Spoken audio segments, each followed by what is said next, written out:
Hello po, good evening. Welcome to my YouTube channel po. Today po, ipapakita ko sa inyo yung aking mung bean sprout na ginawa or tinanim ko.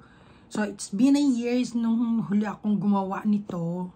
Dahil medyo nagbisi-bisihan ako nun sa aking mini farm. So, sa ngayon, wala na po akong mini farm. So, balik na naman po tayo sa maliit na space. Dito lang sa aking veranda. Dito lang sa loob ng aming bahay. So, kumaga kung ano lang yung pwede kong gawin dito sa loob ng bahay at saka na pagtatanim since mahilig ako magtanim. So, eto na naman po tayo. Balik-balik na naman po tayo. And this is my mung bean sprout. Nabili ko lang po to sa, actually dalawa po ito. Ganyan po siya. Ayan po ang ating mung bean sprout. 4 days po siya. Ayan po siya. 4 days or 5 days po siya. Yan ang itsura niya. Ayan, wala ako kapagod-pagod. Diniligan ko lang siya. So, ayan siya, ganyan siya kahaba, guys. O, diba? At saka sigurado kayong malinis.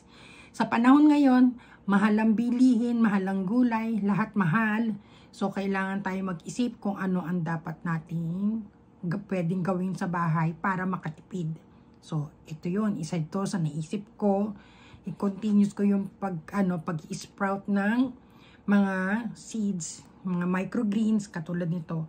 So, ayan guys, samahan nyo akong maghimay nito. Oh, let's get started! So, eto yung ating pinagkuhanan. Kita nyo guys, ang linis, oh. Diba? Kasi nga, sariling tanim.